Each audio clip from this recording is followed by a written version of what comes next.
vamos nós, né? O que vocês querem de mim? Tudo?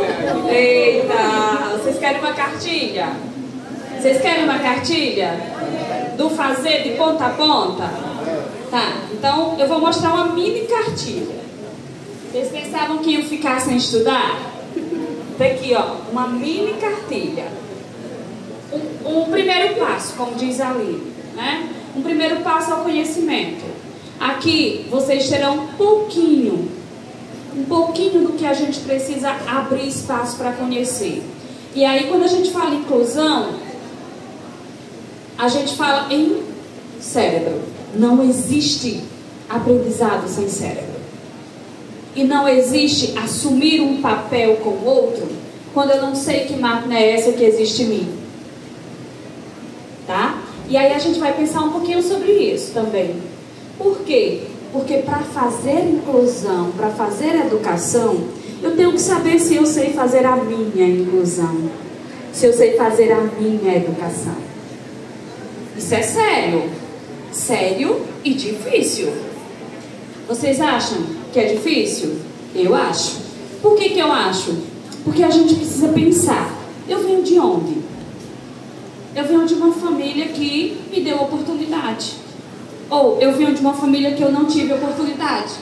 Eu tive que trabalhar logo e aí o estudo não foi a prioridade.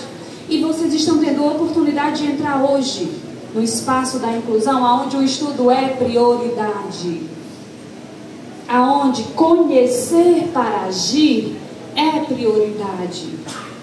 E esse momento, ele não pode ser apenas o momento.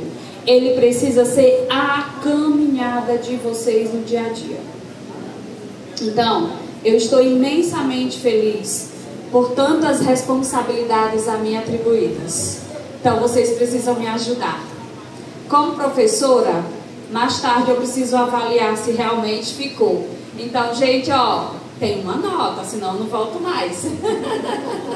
E o meu desejo não é fazer isso. O meu desejo é contribuir. Nós que estamos na educação, precisamos pensar que a gente perpassa uma sala de aula. Porque professor não está só dentro da sala de aula. Mediador, professor de apoio, não está só na sala de aula. Ele perpassa a sala de aula, ele vai além. Então, é a nossa caminhada de vida. É o nosso propósito. Então, vocês estão realmente dispostas, disponíveis a fazer a diferença que a Secretaria de Educação está pedindo de vocês? Sim. E mais tarde eu quero um sim diferente, tá bom? Então, a motivação motiva. Se vocês estiverem motivados, vocês vão sair daqui muito mais, tá bom? E aí a gente vai pensar um pouquinho sobre por que eu preciso me preparar para estar para o outro. E esse me preparar para estar para o outro, eu preciso pedir a vocês que existe um caminho inicial quando a gente vai atuar na educação. Quem sou eu, como eu estou e o que eu tenho para oferecer hoje. E aí, eu não poderia deixar de iniciar dessa forma. Eu tenho um coração que está o tempo todo oxigenando emoções, oxigenando habilidades, oxigenando sentimentos. E aí, o que eu faço com ele? Vamos fazer um exercício com esse coração? E aí vocês vão começar a perceber, será que eu estou cardíaco? Será que eu estou acelerado? Então, esse é o momento de vocês pararem um pouquinho e pensarem, será que eu estou cuidando do meu coração? Como assim, Elisângela, cuidar do meu coração? Existem várias formas de cuidar dele. E a primeira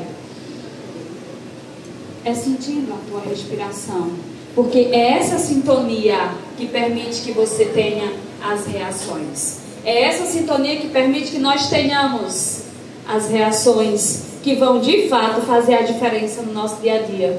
Então vamos fazer um exercício de respiração? Para vocês oxigenarem bem esse cérebro e a gente começar a trazer o conhecimento assim, de fato, de verdade, a partir daquilo que é a proposta. Quem consegue? Aí eu vou dar 2 comandos. Primeiro, Vocês vão conseguir, vão tentar fazer a respiração, o exercício da respiração. E libera bem à vontade. Perna para cruzada, debruçado. Busquem aí da forma que vocês vão se sentir melhor. Deitar no chão não pode, né? Mas vai lá, usa teu espaço. Usa teu espaço e fica à vontade. E aí eu vou contar até 3 para vocês fazerem o exercício de respiração. Tem gente que ouviu o comando e continua parado.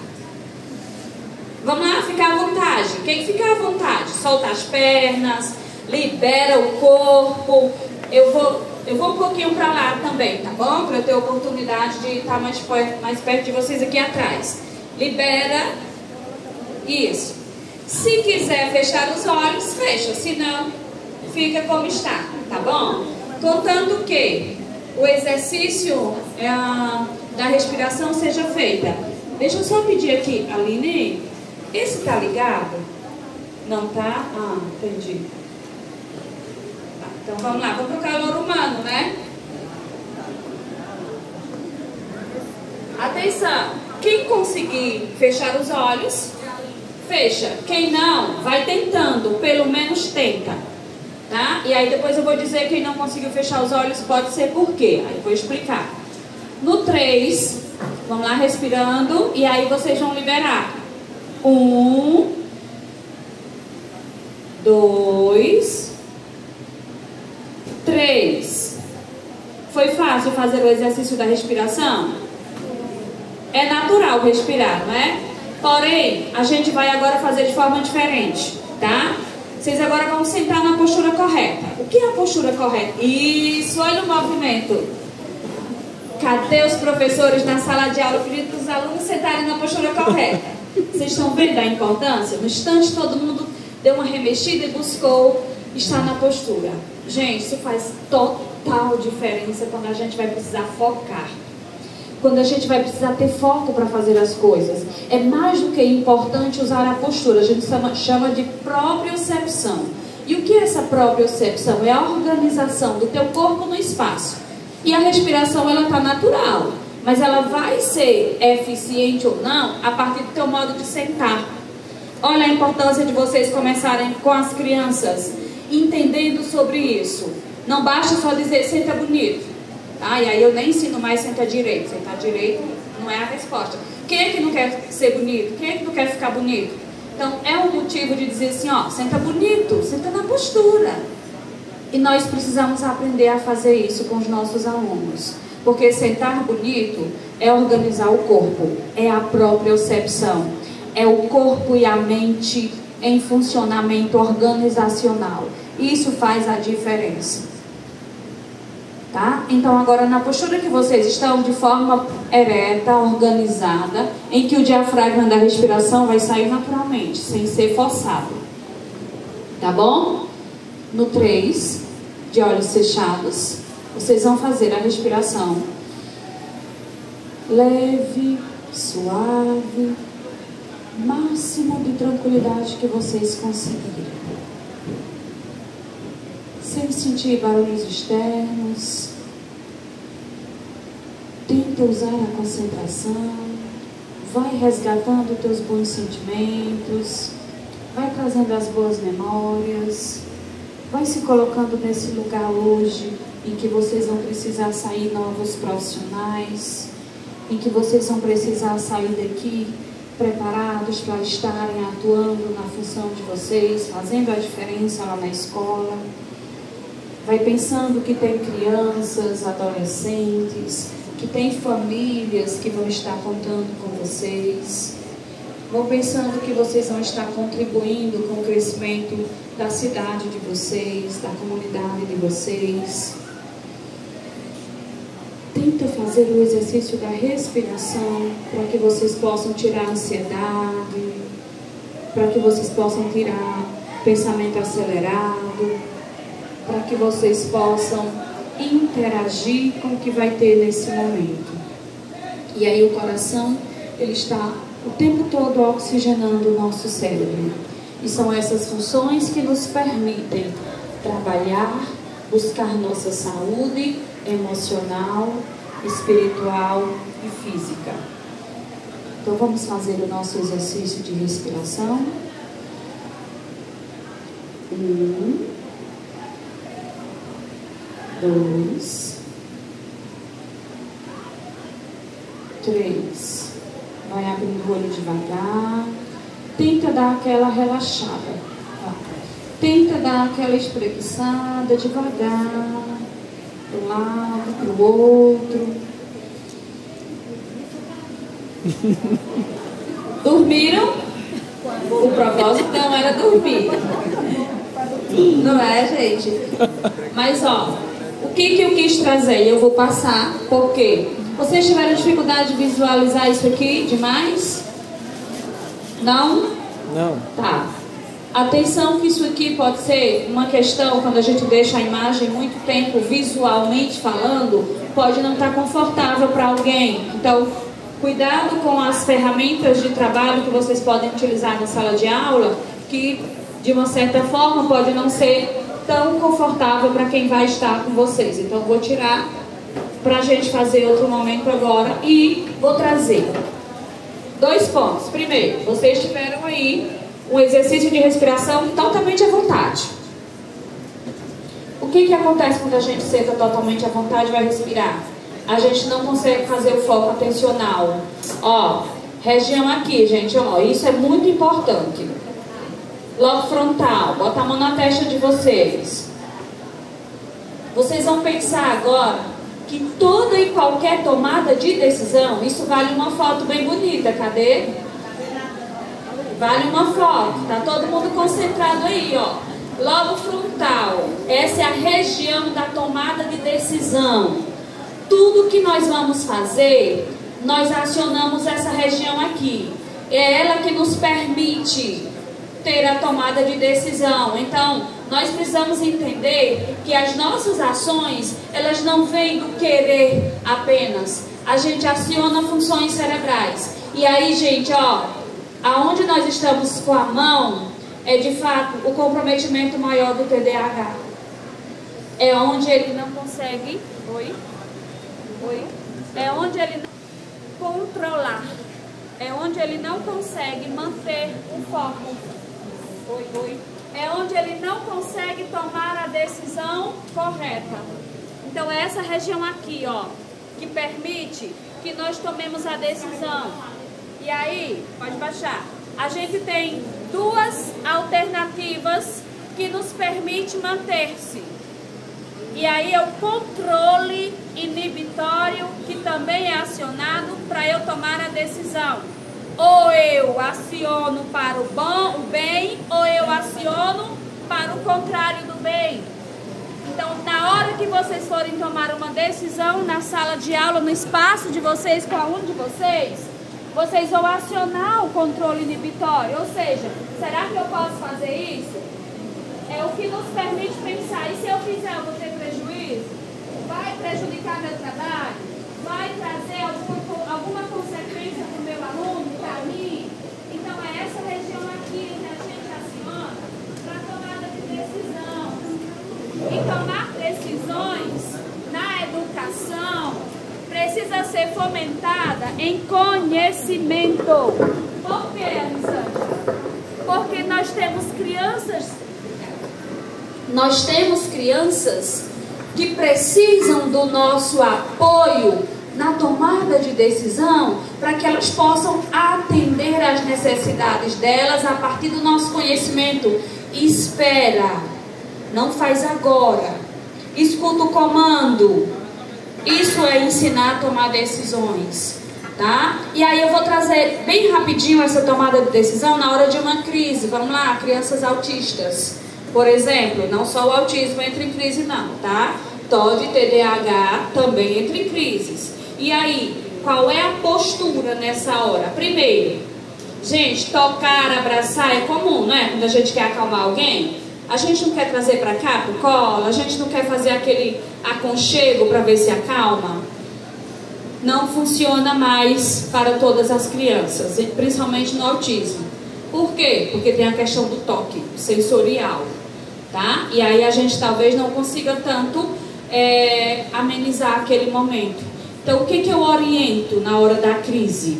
Você fazer seu exercício de respiração, primeiro. Por quê? Porque muitas vezes as professoras não conseguem atender a uma crise porque elas também não estão reguladas. Gente, se eu não estou regulada, eu não consigo atender a crise daquela criança. Isso é indispensável. Vocês precisam primeiro estarem bem, porque se vocês ficarem agitados com o que vocês estão vendo, agitados, vocês não vão conseguir atender a necessidade. Ao contrário, vai piorar mais ainda a situação.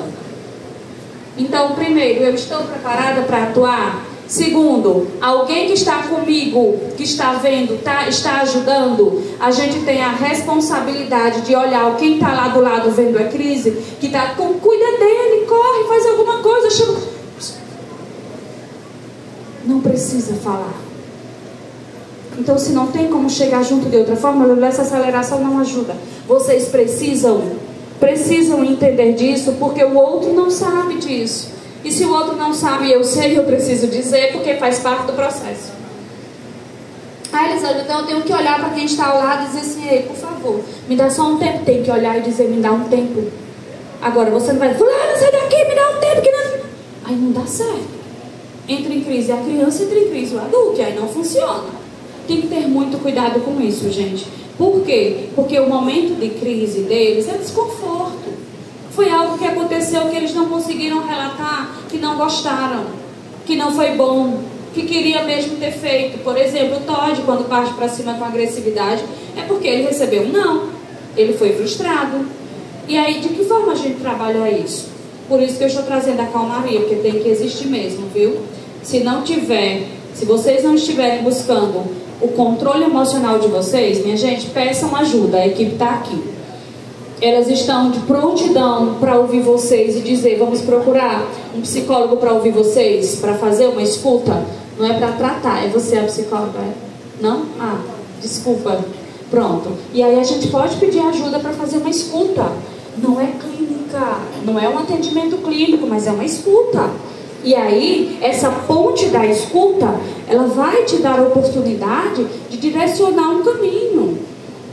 Não deixem passar. Se vocês não estiverem conseguindo, não desistam. É só um tempo de vocês se organizarem e atenderem bem a essa demanda. E aí, vai aqui uma responsabilidade para a equipe.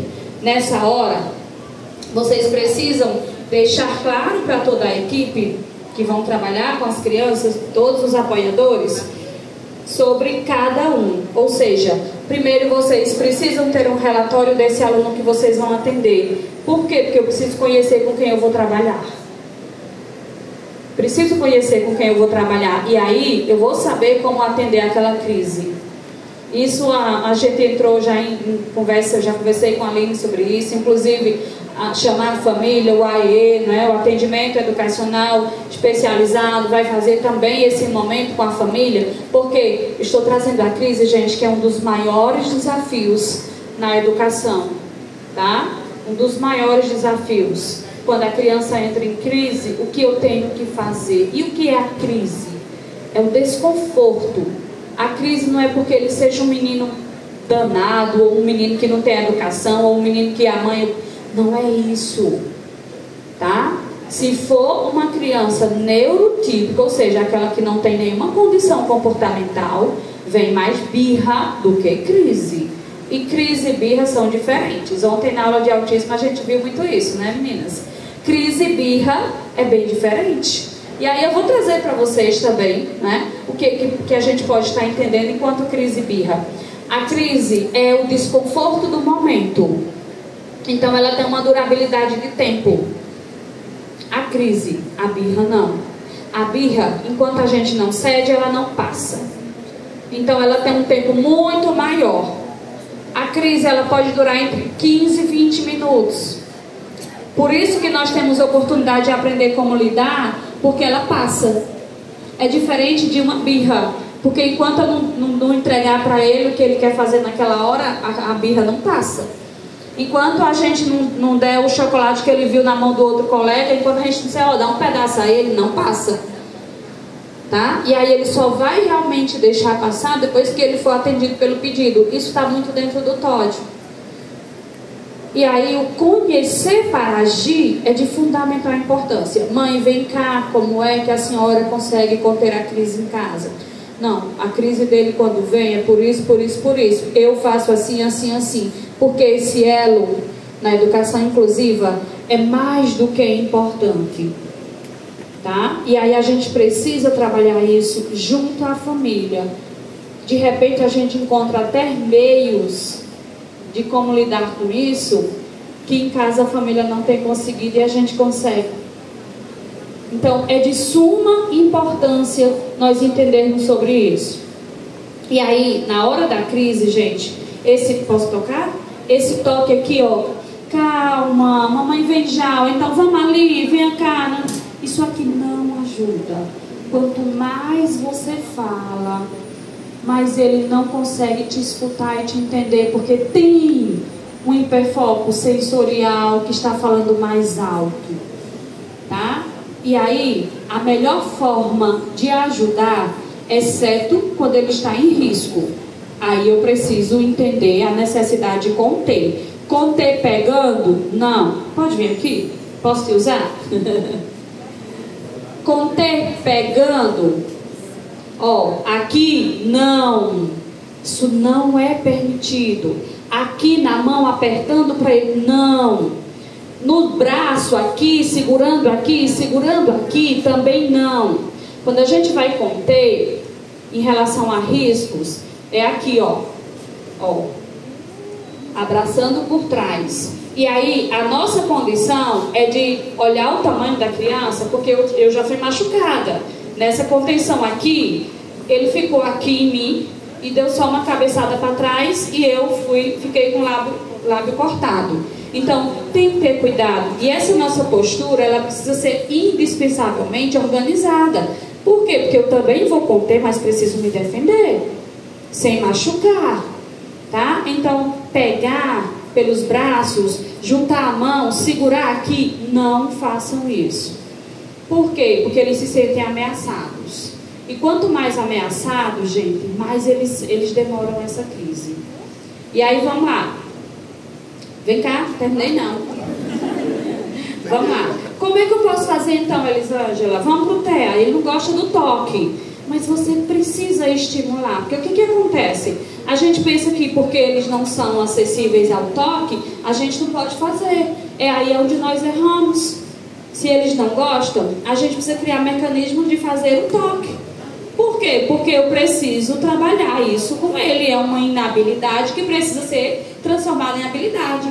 E lá no espaço clínico, por exemplo, lá na terapia, eles são ensinados, trabalhados, né, a viver esse toque. E aí, ele não gosta, mas eu posso inserir aos poucos, ó, sem dizer nada. Na hora da crise, tá lá no chão, tá lá realmente batendo perna, gritando, tá? Eu posso chegar lentamente. Aqui, ó, 2 dedos, sem dizer nada, devagar. Não precisa juntar aqui a testa não, né? A pele da testa não, é lento. E aí ele continuou, agitou, dá uma saidinha. Daqui a pouco volta. Aqui, ó, pulso. De novo. Devagar, sem dizer nada. Se você puder só fazer assim, ó.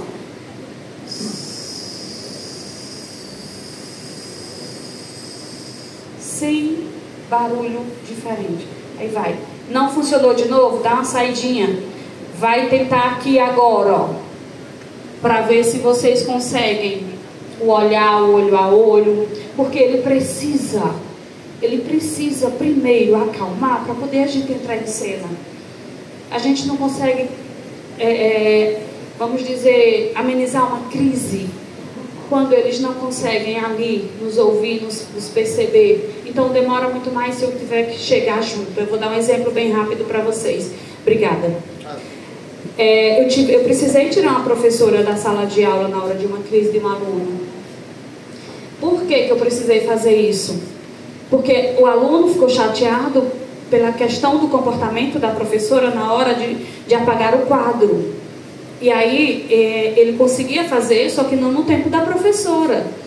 Então, autista, TDAH, tá? E alta habilidade. Então, era o diagnóstico. E aí, quando a professora apagou o quadro, simplesmente ele começou a fazer assim, pra cima, com tudo. Arremessou, bateu, gritou, se esperneou, derrubou. E a professora tentando, mas conversando, não funciona. Tentando explicar o que ela tinha feito, não funciona. E aí vamos tentar corrigir, é tentar corrigir mesmo. De que forma, Elisângela? Ele já jogou tudo para cima, então o que é que eu vou fazer agora? Eu vou olhar o ambiente. Tem 20 e tantas crianças ali, precisando de atenção também. Chama alguém, porque a professora sozinha não consegue organizar os que estão sentindo o barulho e tentando organizar o que ela tinha causado. A gente chama de indicador de crise. Eu não posso ser indicadora de crise. Por isso que vocês estão em formação, porque vocês precisam entender o que não deve ser feito para que vocês não possam acionar crises. Ou seja, se eu já conheço minha criança, eu preciso entender que isso eu não posso fazer assim.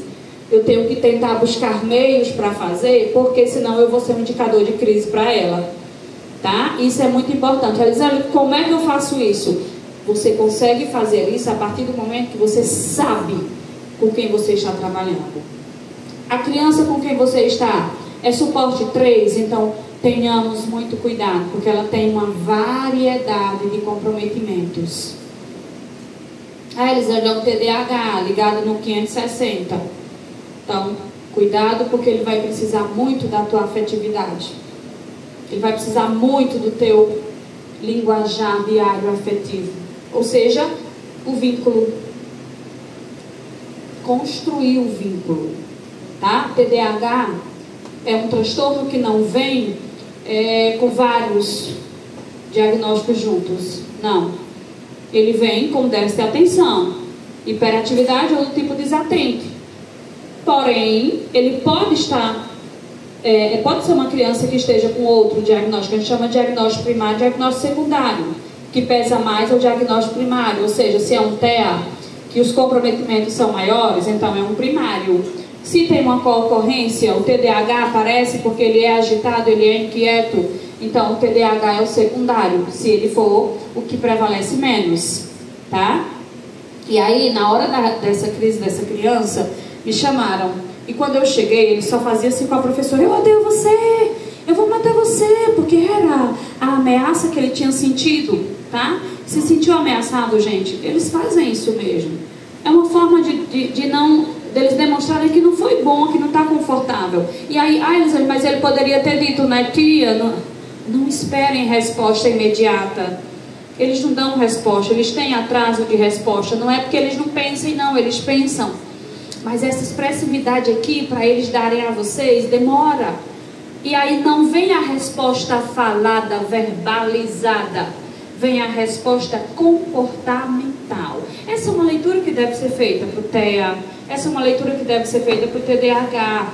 Então, eles não reproduzem na fala: não gostei, porque você apagou, espere por mim. É difícil um TEA colocar essa expressão. O comportamento vem primeiro.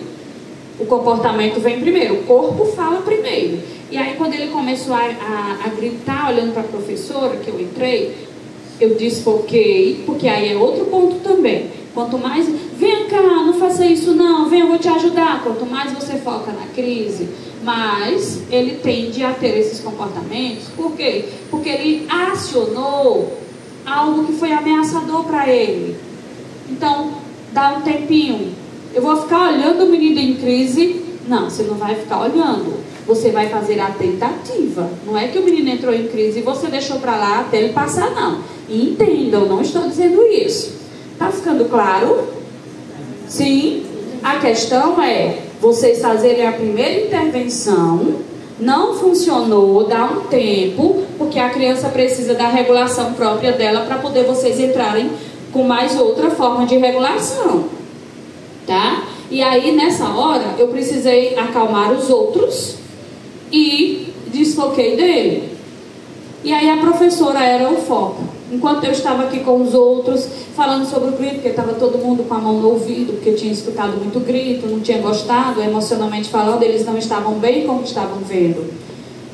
E esse é um trabalho que deve ser feito no dia a dia com a turma. Não é falando sobre isso, mas é trazendo os comportamentos reativos de cada um.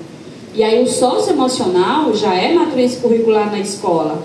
Então já tem essa habilidade dentro da matriz curricular que tem que ser trabalhada, que é exatamente a convivência que eu preciso aprender a ter com o outro que está do meu lado, né? E aí nessa hora eu tentei acalmar o outro, fui falar sobre o que era o grito, quando era que eles não gostavam de ouvir o grito, e deixei a criança lá, desloquei dela. Como era, o que era que eles precisariam fazer na hora de ouvir um grito. Falei do barulho que chega aos tímpanos, o que é que acontece. E aí trouxe lá a casa deles, quando mamãe dá um grito em vocês, como é que vocês se sentem. O grito é... Aí fui trazendo um pouquinho para os outros o que seria isso, para eles entenderem e até acalmarem-se, né? Enquanto eu estava com os outros, o aluno não deixava de olhar para a professora e gritar: eu vou lhe matar, eu lhe odeio, vou lhe matar, eu lhe odeio. Eu disse: não, agora eu vou ter que fazer alguma coisa com a professora, né? Ela era o foco dele, eu tinha que tirar o foco.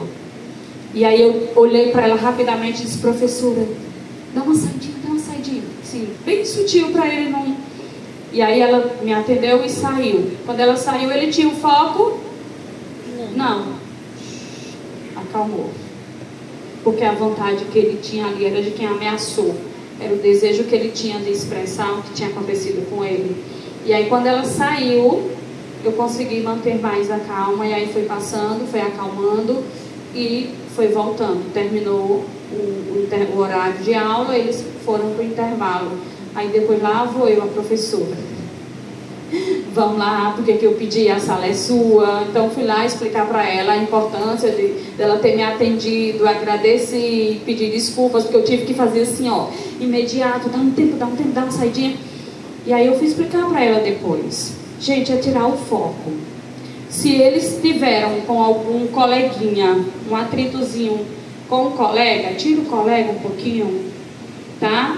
O que a gente precisa entender? Deixar o aluno dentro da sala de aula, porque a crise tem que ser contida naquele lugar. Sabe o que aconteceu? O que vem acontecendo também? É que na hora da crise tira de sala. Aí eles vão começar a entender que toda hora que eles estiverem em crise, eles estão saindo de sala. Por isso que eles não querem mais ficar, porque tem crianças com crises constantes. Então eles não querem mais ficar na sala de aula por isso. Ah, Elisângela, então eu vou ter que conter a crise, precisa conter a crise naquele lugar. Se tirar daquele lugar ali para o outro, vai acalmar. Mas ele não vai entender que o espaço dele é aquele lugar, é a sala de aula. Isso é muito desafiador. Isso não é fácil para se fazer, não. Mas vocês estão aqui hoje exatamente para vocês entenderem esses espaços de como lidar com a crise. Tá? E aí é treinar mesmo, é o dia a dia, é começar a colocar em prática. E quem está aqui coordenando, à frente, ouvindo, vai também entender de vocês. Vocês estão conseguindo fazer aquilo que foi orientado por Elisângela? Vocês estão conseguindo lidar com a crise? Por que eu estou trazendo a crise em primeira mão? Porque de fato ela é a que mais tira vocês do espaço de atendimento individualizado com o aluno, quando vocês precisam estar parando muito tempo, porque a criança está disfuncionando, não é assim? É? Sim? Sim. Sim, então, gente, ó, fundamental. Começa por aí. Quais são os momentos que eu preciso saber que ele entra em crise? Eu tenho que saber também. Ah, Elisângela, ele entra em crise por nada, qualquer coisa, não. Eu tenho que saber o que é que de fato vai desencadear uma crise. Primeiro, o ambiente, aí é sensorial, barulho demais. Então a gente vai ter que conduzir a turma junto com a professora, que vai também ter um olhar específico enquanto a isso. Ah, os meninos têm que ficar tudo calado porque não pode ter grito. Não, não é isso. E aí eu vou treinar aqui, no meu espaço, com minha criança do meu lado, que o barulho tem que ficar para lá. Tá? Então precisa mantê-lo aqui com vocês centrados. Por isso que vocês são apoiadores. Por isso que vocês são profissionais de apoio. Porque é para vocês fazerem com eles, trabalharem, trazerem para eles aquilo que não dá para fazer totalmente no coletivo. E aí vocês não são uma muleta para eles. Vocês não são e nem podem ser.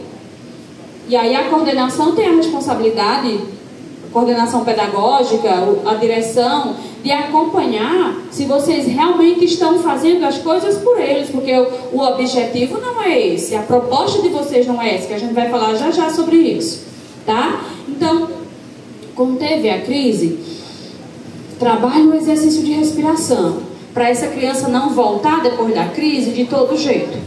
E aí, em um dado momento, eu consigo falar sobre os comportamentos dele? Aí eu posso falar. A gente pode falar sobre o que aconteceu? Para ver se isso aconteceu conscientemente, e aí vocês vão percebendo se essas crises são intencionais. O que são crises intencionais? Crises sem intenção. Está havendo algo emocionalmente, internamente, pelo pensamento a mil, e aí eles têm essa disfunção. Ou foi por causa de algum barulho, foi por causa de algum colega, foi por causa de algo que aconteceu ali no momento. Então, crise tensional e crise intencional. Certo? Crise que tem uma ideia, ou seja, que tem algo que já proposita, e crise que não tem. Ok? Deu para entender? Alguém precisa aqui de mais alguma explicação sobre isso? Tá todo mundo preparado? Sim! Olha que coisa boa, gente! Esse é o primeiro passo de fazer acontecer. Tá? Elisandra, eu vou conter todas as crises? Vão não, viu? Não fiquem tristes se vocês não conseguirem naquele dia, naquele momento. Se foi preciso pedir à mamãe que viesse buscá-lo, isso também não está fora, tá? Agora, eu preciso saber qual é a hora, senão eu mando para casa toda hora, e não é assim que funciona. E aí a criança, de repente, não dormiu bem, porque elas tendem a não dormirem bem.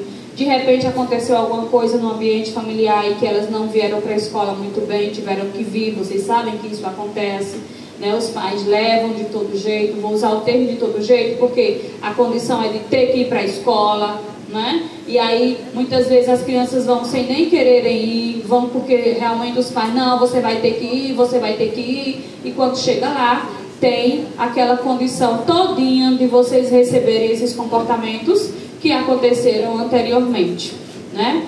E aí é a condição de conversar com a família. Percebeu, gente, naquele dia, pede para a coordenação entrar em contato. Mãe, hoje a gente não produziu muito bem, não é? Não comecem dizendo, mãe, hoje ele estava muito inquieto, hoje ele estava... A gente não tem esse papel. Profissional de apoio tem que ter cuidado com as falas, inclusive com as falas com os pais, que é outro ponto que a gente vai colocar aqui também. Tá? Porque uma vez dita, gente, os pais já fazem logo assim, ó, Ave Maria, aquele mediador, profissional de apoio que botaram pro meu filho. Não, quero não. Vou dizer a Sara que eu não quero, vou logo direto pra Sara, não vou nem pra Aline, nem pra Deise, vou logo direto pra Sara, vou logo direto pro prefeito. Não é assim? Não acontece? E aí chega lá, na secretária de educação, sem passar nem por Aline, sem passar por Deise, vai direto. Vocês vão pra onde agora? Serem chamados. Não é assim que funciona? E a gente tem que se cuidar disso, a gente tem que pensar muito bem sobre isso. Por quê? Porque se eu assumir, gente, essa responsabilidade, eu preciso entender de mim que eu tenho minhas limitações. Mas os pais não entendem que eu tenho limitações. É diferente. Os pais não entendem que a gente tem as limitações. Por que eles não entendem? Porque eles sabem que pela legislação eu tenho a obrigação de saber estar ali com o filho deles. Não é assim? Agora, quando eu tenho uma parceria, que aí é outro ponto também que eu já coloquei com a Aline. Quando a gente tem uma parceria com as famílias, a gente consegue muito mais. Acolher é o primeiro ponto. Chegou a mãe, a casa está caindo ali na escola com ela. Exercício de respiração. Gente, façam um exercício de respiração para não responderem. Porque a gente não assume aquilo que não dá para assumir naquela responsabilidade que o pai quer da gente. E aí vocês precisam entender isso e fazer isso com muito zelo. O trabalho de vocês precisa ser feito com muito zelo. Vocês não são meios profissionais. Vocês são profissionais de apoio. Vocês não estão ali para fazer a muleta do aluno. Vocês estão para fazer o papel de quem vai mediar o aluno para o processo de aprendizagem e de desenvolvimento. Então, é muita responsabilidade. Procurem ajuda. A Secretaria de Educação já está fazendo isso com vocês a partir desse momento. Vocês não estão sozinhos, tá? E aí, para fechar e eu pegar aqui duas pessoas que querem falar, alguma pergunta dentro da crise, com relação à crise? Pronto. Segura a tua fala só um pouquinho, que ele pediu aqui na frente, eu vou já ir. Eu já respondi minha pergunta. Já respondi? Ah, foi? Mas fez sua pergunta. Não, mas minha pergunta é outra. No caso, se os pais mandam o aluno doente, o que eu devo fazer? Porque esse ano, graças a Deus, eles não mandaram, mas no ano passado, teve muita recorrência do aluno chegar febril e com diarreia. Caso que em menos de uma hora ele foi 3 vezes ao banheiro. Então, o que eu devo fazer? Boa pergunta, né? O que eu devo fazer? Muito bem. Mas eu antes de responder essa, eu fiquei curiosa com a primeira. Eu fiquei curiosa em saber a primeira. Eles que eu já respondi, mas eu fiquei curiosa. Vocês ficaram? Sim. Faz de novo, porque vai que a tua dúvida é a dúvida do outro e não ficou bem claro. Era sobre a família também. Eu como profissional de apoio e a família. Se eu e a família estamos em desavença, não está tendo aquele acordo, o que eu devo fazer também? Tá vendo como valeu a pena? Por quê? Porque isso é muito importante, gente.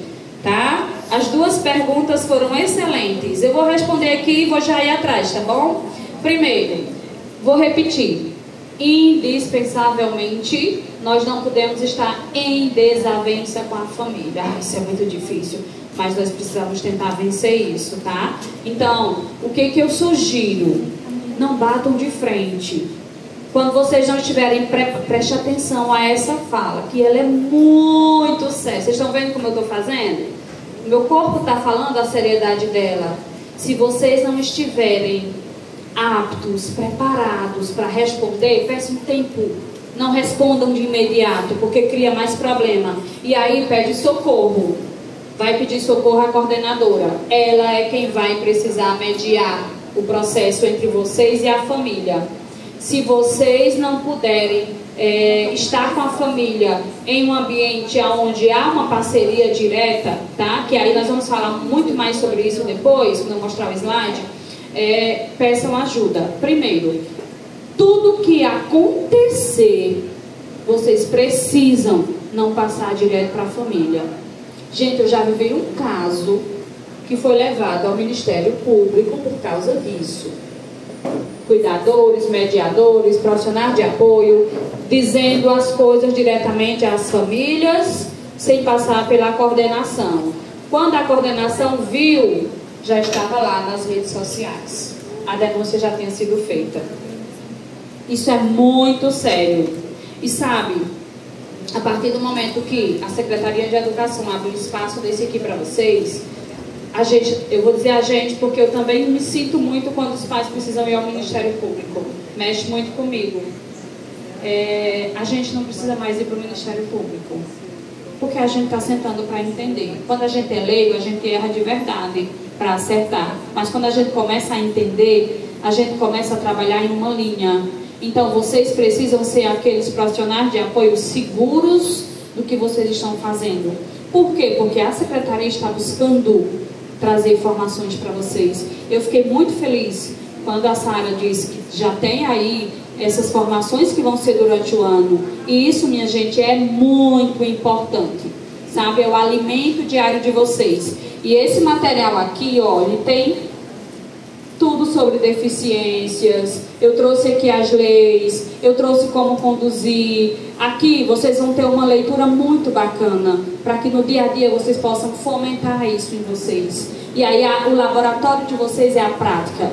Mas para partir para a prática, eu preciso ler, eu preciso assistir um vídeo, eu preciso buscar. Porque aqui a gente tem ferramentas que vão mediar o nosso trabalho.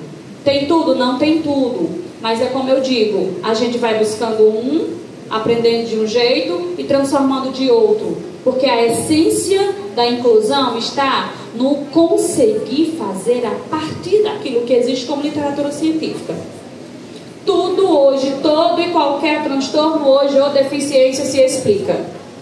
Certo? Então a gente precisa buscar esses meios de entender, de agir. E com a família, tenham muito cuidado. É um pedido que eu faço carinhosamente a vocês. Se a mãe chegou para vocês e disse: olha, você ontem fez isso, porque meu filho chegou lá em casa dizendo: mãe, deixa eu verificar como foi, a gente conversa. Não conversa na hora não, porque vocês não podem conversar só vocês dois não. Vocês precisam ter alguém ali para mediar, porque senão o problema é maior.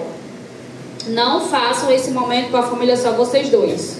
Peçam ajuda, porque aí o problema ameniza quando vocês estão com alguém da coordenação. Não assumam uma responsabilidade de dizer aos pais o que aconteceu sozinhos, porque vocês podem se complicar e complicar a secretária da educação. E nós estamos aqui hoje para traçarmos metas para esse caminho. Tá certo? Estou deixando vocês assustados? Não. Não, é a nossa realidade, tá, gente? E não é uma realidade só escolar, não. É uma realidade social. Qualquer coisa hoje é o ministério. E a gente não precisa disso. Eu digo muito, assim, muito segura.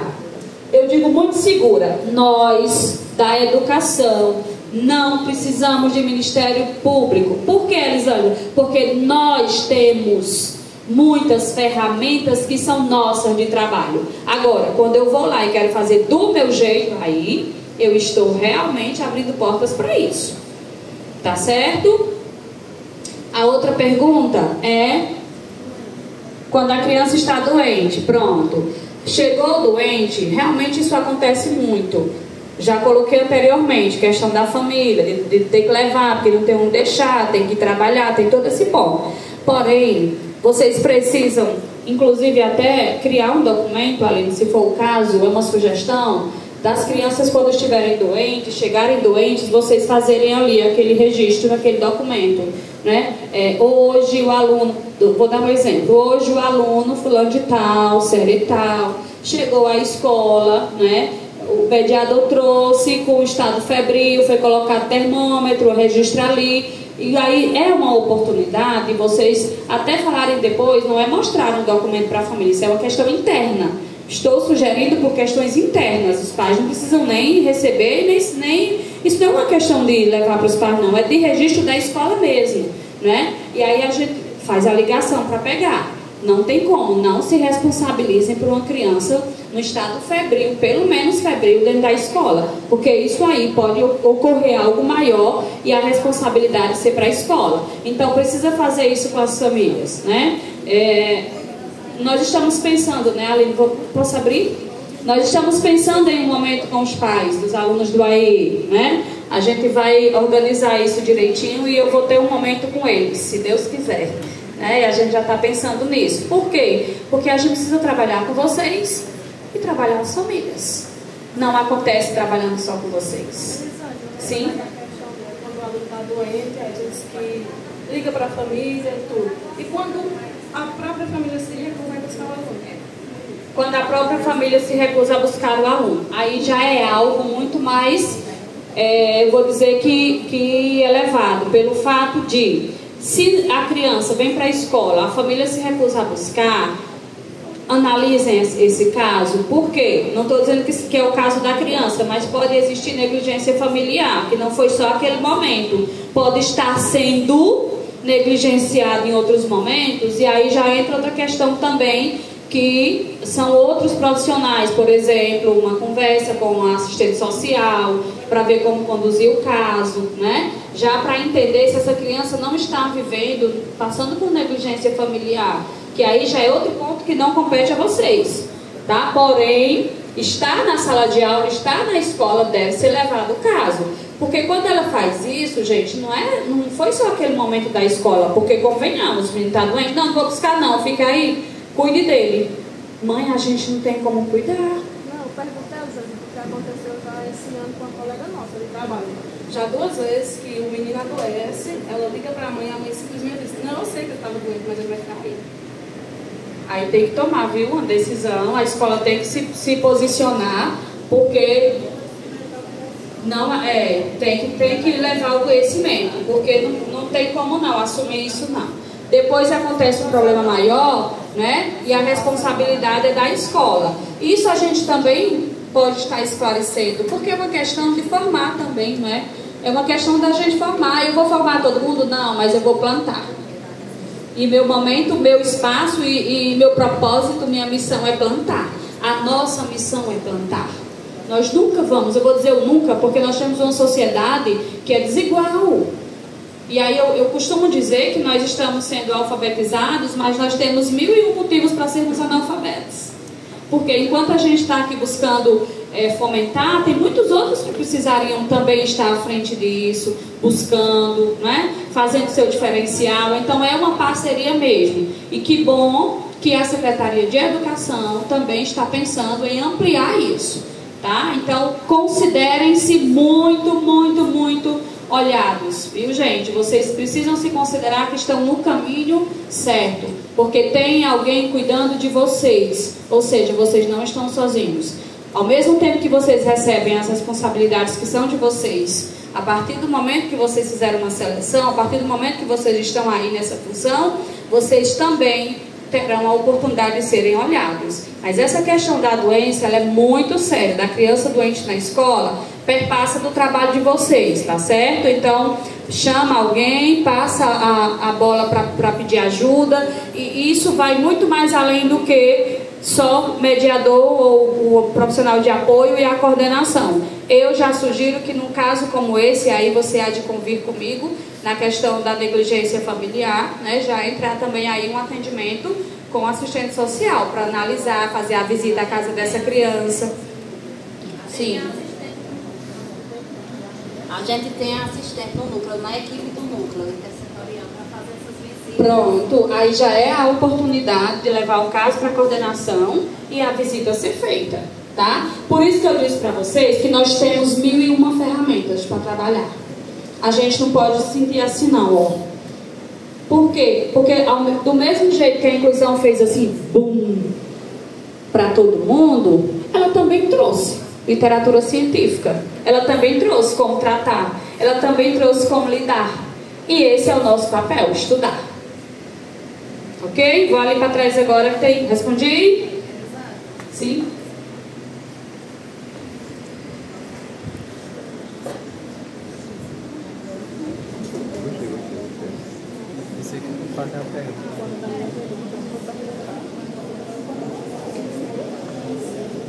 Gente, eu tenho uma proposta para fazer ao cérebro e ao estômago de vocês daqui a pouco.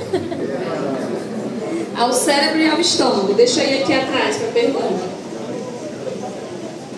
Não é? A pergunta é mais sobre direitos e deveres do profissional de apoio. Eu queria saber assim, se passa do horário da família buscar o aluno, é obrigação do profissional ou da escola ficar com ele? Eita! Essa foi, não foi? Me ajudem, me ajudem. Foi boa, né? Ó. Gente, primeiro, eu vou responder profissionalmente falando. Vou responder profissionalmente falando. Precisa ficar com a criança. Profissionalmente falando. Precisa ficar com a criança. Por quê? Porque a criança, ela pode não ter vínculo com as outras pessoas que vão assumir. E isso pode ser um indicativo de crise.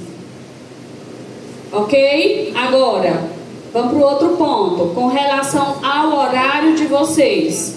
Meninas, isso precisa ser organizado. Porque eu confesso que se vocês, aí eu vou ser muito sincera com vocês. Por quê? Porque eu tenho trazido, eu tenho tentado organizar essa questão da funcionalidade da criança na questão de crises. Quando o mediador, o profissional de apoio sai de cena, os pais caem em cima. Por quê? Porque os pais estão acostumados a saberem que o filho está sendo entregue à escola e que tem alguém ali com ele. Se ele chega e não vê, isso já é um motivo. Vocês concordam? Entendem? Então, a coordenação precisa trabalhar a questão de horário com vocês. Por quê? Porque isso é um problema se vocês não ficarem. Se vocês forem deixar a criança lá, estou falando na seriedade da coisa. Eu não estou tratando de uma criança que fica bonitinho ali quando a gente diz fica aí com fulano que eu volto já. Eu não estou falando de uma criança nesse comportamento. Eu estou trazendo realmente uma criança que requer uma atenção da hora que chega, à hora que sai. Até porque mamãe demorou, tem um desconforto. Eu tive uma criança que quase que pula de um muro da escola porque a mãe não chegou. E isso a gente precisa ir trabalhando as famílias. Por quê? Porque tem que mostrar para ela, mãe, o horário de saída está sendo de fato um indicador de crise. Então a gente pode combinar aqui um horário da senhora vir buscar. Isso não é dizendo que a mãe venha buscar logo não, que a escola não aguenta, não é isso. Mas se eu consigo chegar a um consenso com a família, aí Aline, por isso que eu sugeri, tem que ter a ficha de acompanhamento dessa criança, porque, Sara, se os pais demoram a pegar, a nossa responsabilidade está registrada ali de que os pais não estão chegando no horário. Então, eu já tenho um desafio com a família. Eu gosto muito de trabalhar por documentos, registros. Por quê? Por que documentos, registros? Porque nós estamos fazendo um trabalho fidedigno. E se eu estou fazendo um trabalho fidedigno, mamãe, a senhora não vai ter como chegar para mim e cobrar de mim, porque o trabalho está sendo feito. Entende? Então, assim, isso que você trouxe é muito sério. E aí, profissionalmente falando, eu trouxe a realidade. Se de repente a criança precisa ficar com outra pessoa, que você tem que sair rápido, tem que sair no teu horário, isso compromete a criança, tá? Vai comprometer a criança. Agora, é outro ponto. Se a escola tem uma segunda pessoa que insere, porque tem a questão, eu vou trazer pela vivência do integral, por exemplo, que eles ficam de 1 hora até hora com o profissional de apoio e posteriormente tem outro, não é isso? Então, nessa condição, se a escola tiver uma segunda pessoa para começar a fazer a ponte do horário, se for o caso, de tal hora a tal hora, vai ser fulana que vai assumir quem ficar, por exemplo. Aí cria-se vínculos para a criança não perder, e aí isso é um indicador de crise. Então é uma questão muito interna, tá? Que as meninas podem estar pensando nisso também. Ok? Gente, essa é a hora da escuta. Vocês precisam trazer para a gente poder conversar. Sim. Pega já você. O que eu disse que vocês preparassem o cérebro e o estômago? Para eu pedir uma coisa para vocês. É o horário do lanche. Vocês estão com fome? Fome de comida ou fome de aprender? Os dois. E aí, quem é primário e quem é secundário? Eita, peguei vocês. Quem é primário? É a fome ou é a fome de comer ou a fome de aprender? Para você poder estudar direito, acho que você precisa estar bem alimentado, não é?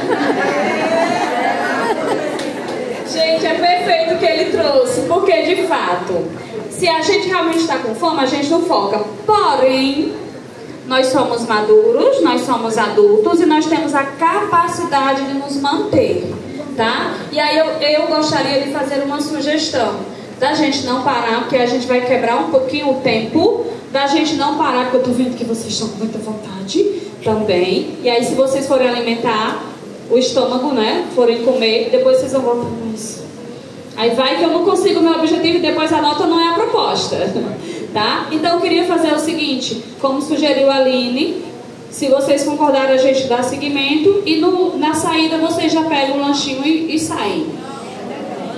Gente, ó, se todo mundo concorda com essa sugestão, presta atenção. Se vocês forem lanchar, eu vou ter que controlar vocês. Eu consigo controlar todo mundo? Não. É mais fácil cada um se controlar? Sim. Então, como adultos, a gente fica... Que horas são, Aline? Por favor. 10h15. Então, qual seria o horário que você liberaria para pegar lanche no final?